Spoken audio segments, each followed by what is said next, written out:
शांति खुशी तो मेरी प्रॉपर्टी है, कहीं जाने वाली नहीं है। ना इसको बाहर ढूंढने की मेहनत करनी। ये सच बात है, हमने इसको ढूंढने के लिए जंगलों में पता नहीं कहाँ कहाँ पहाड़ों में कहाँ कहाँ ढूंढा। हिल स्टेशन पर लोग जाते कहते मुझे यहाँ आकर के क्या मिली, बहुत शांति मिली। हिल स्टेशन पर शांति है नहीं है? है, पर लग मिलती तो है ना।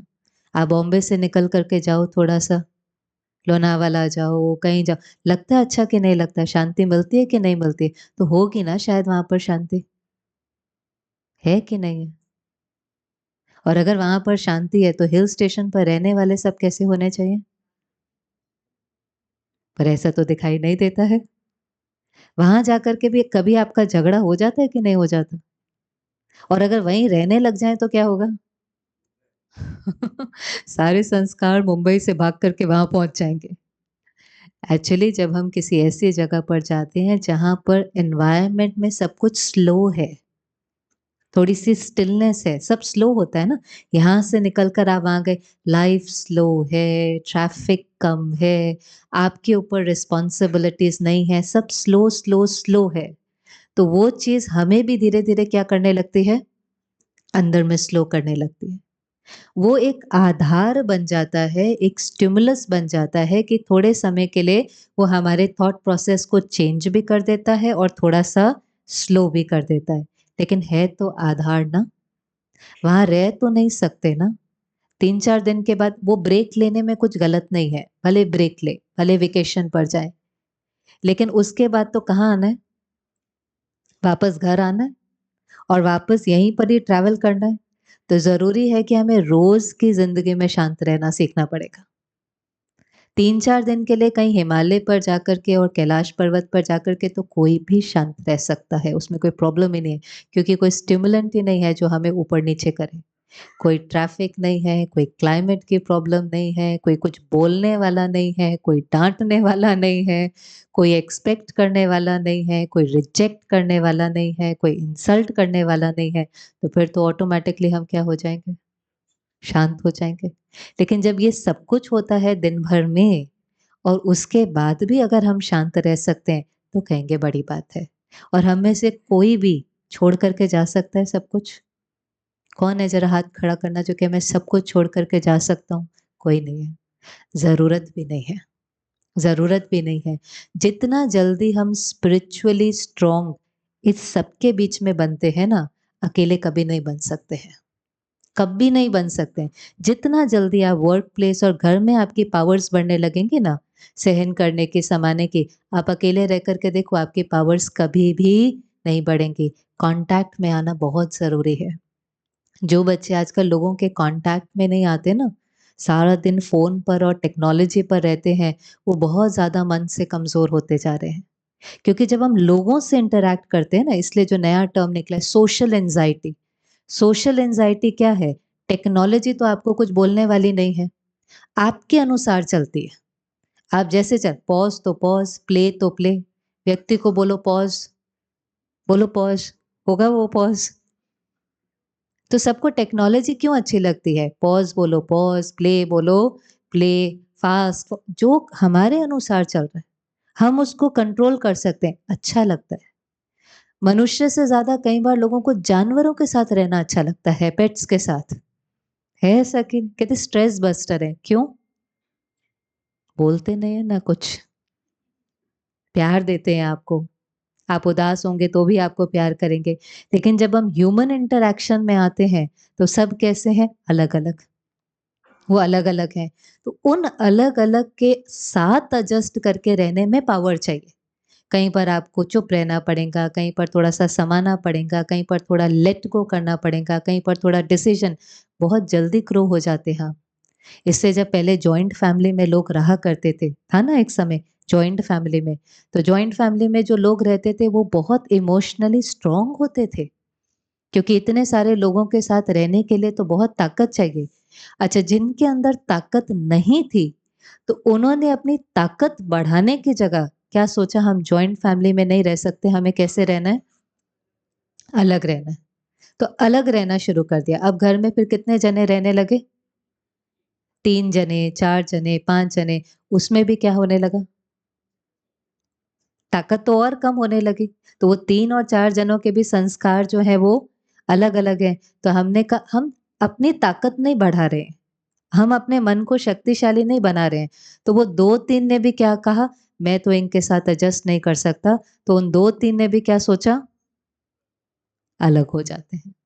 अब ये ऐसा समय आ गया है कि 2-3 भी एक साथ एक छत के नीचे नहीं रह सकते और जबकि जॉइंट फैमिली तो इतना अच्छा सेटअप था। क्यों इतना अच्छा सेटअप था? क्योंकि कभी-कभी क्या होता था, जैसे मदर थोड़ी-सी अपसेट है, तो मदर ने थोड़ा-सा अपने बच्चे को कुछ बोल दिया। तो जैसे उसने थोड़ा-सा कुछ बोला तो वो बच्चे के लिए थोड़ा जख्म का काम करता है। तो वो भाग कर के किसके पास जाता था? दादी के पास। दादी उसको क्या कहती थी? दादी उसको क्या कहती थी? मम्मी तो ऐसी बोलती है, मम्मी परेशान है ना, तुम्हें तो पता ही नहीं तुम कितने राजा बेटे हो, तुम कितना अच्छे बेटे हो। ऐसे करती थी दादी कि नहीं? तो उसका जख्म क्या होता था फटाफट हील हो जाता था। अब अगर मम्मी ने डाँट दिया और वो काम पर चली गई, पापा भी काम पर चले गए, तो वो बचा घर में, अकेला है, उसको कोई हील करने वाला ही नहीं है, तो शाम तक तो उसका जो जख्म है वो बहुत बढ़ जाता है और अकेले रहते उसको एंग्ज़ायटी, छोटे-छोटे बच्चों को एंग्ज़ायटी, पैनिक अटैक ये सब हो रहा है कि नहीं हो रहा है? कल मैं एक इंजीनियरिंग स्टूडेंट से मिल रही थी, थोड़े समय के लिए आया था, वो दिल्ली में पढ़ता है। बात करते-करते कहा, हमारे कैंपस में इस समय इतने सारे साइकोलॉजिस्ट हैं और कई बच्चे ऐसे हैं कि हफ्ते में 2 घंटा अगर उस साइकोलॉजिस्ट के साथ टाइम न स्पेंड करें, तो शायद वो अपना अगला हफ्ता काट ही ना पाएँ। ऐसा उनका एडिक्शन है कि उनको साइकोलॉजिस्ट के साथ बैठना ही है। नहीं तो कभी child counselling, child psychologist, child psychiatrist कहाँ हुआ करते थे? ये सब तो बहुत नई-नई चीज़ें हैं। काउंसलर कौन होते थे? मम्मी काउंसलर होती थी, मम्मी ने डाँटा तो दादी काउंसलिंग करती थी, दादी ने डाँटा तो पापा काउंसलिंग घर वाले ही फटाफट जख्म को हील कर देते थे। अब क्योंकि घर वाले ही थोड़े से डिप्लीटेड हैं, तो उनको किसके पास जाना पड़ रहा है? काउंसलर्स। काउंसलर्स डिटैच होकर के सुन सकते हैं। एडवाइस भी दे सकते हैं क्योंकि डिटैच है ना, तो एडवाइस भी दे सकते हैं, हील नहीं कर सकते हैं। हील करने के लिए प्यार चाहिए, हील करने के लिए गुड विशेस चाहिए, वो कौन कर सकता है? Parent, loved one. वो जितना एम्पावर्ड होगा वो हील कर सकता है, काउंसलर हीलिंग नहीं कर सकता है। इनफैक्ट कुछ दिन पहले मैं एक सेशन दे रही थी, तो एक बहन अपने बच्चे के बारे में बता रही थी, ऐसा है, ऐसा है। मैंने कहा, "आप क्या करते हो?" कहते, "मैं काउंसलर हूँ।" मैंने कहा, "फिर?" कहती, "मैं सबकी काउंसलिंग कर सकती हूँ, इसकी नहीं कर सकती हूँ।" क्योंकि इसके साथ वो क्या है? अटैच्ड है। तो उसके दर्द में वो भी दर्द में चली जाती है। एक्चुअली पेरेंट का रोल होना चाहिए कि अगर वो दर्द में है तो मुझे दर्द में नहीं जाना है। तो एम्पावर अपने को करने के लिए, हेल्दी माइंड रखने के लिए डाइट क्या है? डाइट क्या है? हेल्दी बॉडी की डाइट हमने देखी थी ना? 2 प्रकार का खाना होता है, एक हेल्दी खाना होता है, एक टेस्टी खाना होता है। हाथ ज़्यादा किस पर जाता है? टेस्टी पर। दिल भी ज़्यादा कौन से खाने की होती है? टेस्टी को। लेकिन हेल्थ के लिए कौन-सा अच्छा है? जो हेल्दी खाना है। अगर मुझे हेल्दी बॉडी चाहिए और हेल्दी खाना खाना है, तो उसके लिए क्या चाहिए? नहीं, अभी तो बॉडी का ही लो, सिर्फ़ बॉडी, चलो छोड़ो मन को। बॉडी के लिए भी अगर कोई डिसाइड करता है, डॉक्टर कहता है कि नहीं आप ये नहीं खा सकते, आप फ्राइड नहीं खा सकते, आप ज़्यादा शुगर नहीं खा सकते, आपको डायबिटीज़ है, आप मीठा तो खा ही नहीं सकते, तो भी उसको क्या चाहिए? वो डाइट फ़ॉलो करने के लिए भी क्या चाहिए? विल पावर चाहिए कि नहीं चाहिए? केवल समझ नहीं चाहिए, लेकिन उसके बाद क्या चाहिए? Will power. दिल होंगे लेकिन फिर भी अपने को कहना पड़ेगा, ये मेरी हेल्थ के लिए अच्छा नहीं है, ये मेरी हेल्थ के लिए अच्छा नहीं है। जैसे स्पोर्ट्स पर्सन होते हैं, उनके सामने आप सब कुछ रख दो, तो भी उनको पता है ना, नाप-नाप के खाते हैं। 200 ग्राम ये, 100 ग्राम ये, क्यों? उनको अपनी हेल्थ का ध्यान रखना है क्योंकि उससे वो परफ़ॉर्म कर पाएँगे। तो हेल्थ के ध्यान के लिए भी विल पावर चाहिए। ऐसे हेल्दी माइंड के लिए डाइट क्या है? अभी कल ही तो लिया हमने। क्या है? गुड थॉट्स तो मन ने क्रिएट करने। इन्फॉर्मेशन, इन्फॉर्मेशन ये एक वर्ड है, बहुत पावरफुल है। बहुत पावरफुल है। कई वर्ष पहले आप सब टीवी पर शिवानी बहन को सुनते हैं? कहीं उन्हें सुना होगा। मैं एक बार उनके साथ बैठी थी। मैंने उनको पूछा, मैंने कहा आपकी स्थिति का राज क्या है? एक शब्द या एक लाइन में आपको कहना हो तो राज क्या है? उसने कहा इन्फॉर्मेशन। मैं बहुत, बहुत, बहुत केयरफुल हूँ, मैं क्या देखती हूँ, क्या सुनती हूँ और क्या पढ़ती हूँ। क्योंकि मुझे पता है कि जो मैंने देखा, सुना और पढ़ा, वो मेरे मन में चलना ही है। आप जिनको पावरफुल देखते हैं या काम पीसफुल देखते हैं, वो बहुत अपने ऊपर विल पावर और कंट्रोल से चलाते हैं। आज वो भी सब कुछ देखना, पढ़ना और सुनना शुरू कर दें, तो वो सब कुछ मन में चलेगा कि नहीं चलेगा? इसलिए जैसे हमने फूड को देख कर के कहा, ये मुझे नहीं खाना है क्योंकि मेरी हेल्थ को सूट नहीं करता है। ऐसे अभी तो अगर आप टेलीविज़न खोलेंगे तो वहाँ तो सब कुछ आएगा ना, हम उनको चेंज नहीं कर सकते। जैसे आप किसी शादी में जाओ, तो वहाँ बुफे लगा होता है कि नहीं लगा होता? वहाँ पर सब कुछ होता है, सब कुछ। कई लोग समझ तो आप गए, इसलिए तो हँस रहे हैं। वो क्या कहते हैं? हमें सब कुछ ट्राई करना है। और जब वो सब कुछ ट्राई करते हैं थोड़ा, थोड़ा, थोड़ा, अगर वो फिज़िकली बहुत स्ट्रॉन्ग है तो हो सकता है उनको कुछ नहीं हो। लेकिन हर एक को अपनी हेल्थ देखनी है ना, किसी की हेल्थ को सूट नहीं करता, वो अगर सब कुछ ट्राई करे तो क्या हो जाएगा? बीमार हो जाएगा कि नहीं? ऐसे आप टेलीविज़न खोलो सब कुछ आ रहा है और आप डिटैच होकर के किसी भी चीज़ की क्वालिटी देख लो। एंटरटेनमेंट के नाम पर क्या देख रहे हैं हम? एंटरटेनमेंट का नाम तो हम क्या दे रहे हैं? किस लिए देख रहे हैं? एंटरटेनमेंट। कंटेंट देखो आप किसी भी चीज़ का, चाहे वो फ़ियर बेस्ड शो है, क्राइम बेस्ड शो है, कोई सिनेमा है, हर चीज़ में क्या एंडोर्स किया जा रहा है? आज एक फ़िल्म है उसके अंदर एडिक्शंस एंडोर्स किए जा रहे हैं। कि वो ऐसा दिखाएँगे कि ये ऐसा पी रहे हैं तो बहुत कूल हैं, बहुत दिखाते हैं कि नहीं है। अब वो देखेंगे तो हमें इन्फ्लुएंस तो होगा कि नहीं होगा कि ये एक्सेप्टेबल है, ये कूल है।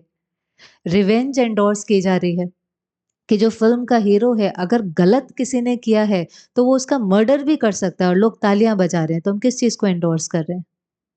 कि रिवेंज भी राइट है, मर्डर करना भी राइट है, गुस्सा करना भी राइट है। सब कुछ तो वहाँ पर खुलेआम एंडोर्स हो रहा है। फिर जब हम वो देखते जाएँगे तो उस चीज़ का इन्फ्लुएंस पड़ेगा कि नहीं पड़ेगा? पहले जो ये मीडिया होती थी, इसका पर्पस ही होता था क्योंकि ये मीडिया बहुत ज़्यादा इन्फ्लुएंस करती है लोगों को। आप देख रहे हैं, सुन रहे हैं, आपकी सारी जो सेंसेस हैं वो एक्टिव हैं। पर पहले जो थिएटर होता था, वो सोशल मैसेज देने के लिए होता था, कि समाज में अगर कुछ ठीक नहीं हो रहा है, तो वो समाज के आगे लेकर के आया जाए कि वो एजुकेट हो।